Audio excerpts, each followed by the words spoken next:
கலையாத கல்வியும் குறையாத வயதும் ஓர் கபடு வாராத நட்பும் கன்றாத வளமையும் குன்றாத இளமையும் கழுபிணியிலாத உடலும் சலியாத மனமும் அன்பு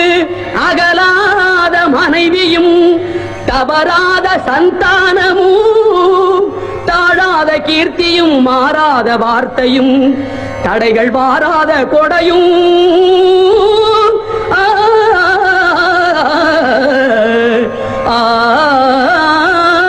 கருப்பா அருளை அள்ளி கொடுப்பா. தொலையாத நிதியமும் கோணாத கோலும் ஒரு துன்பமில்லாத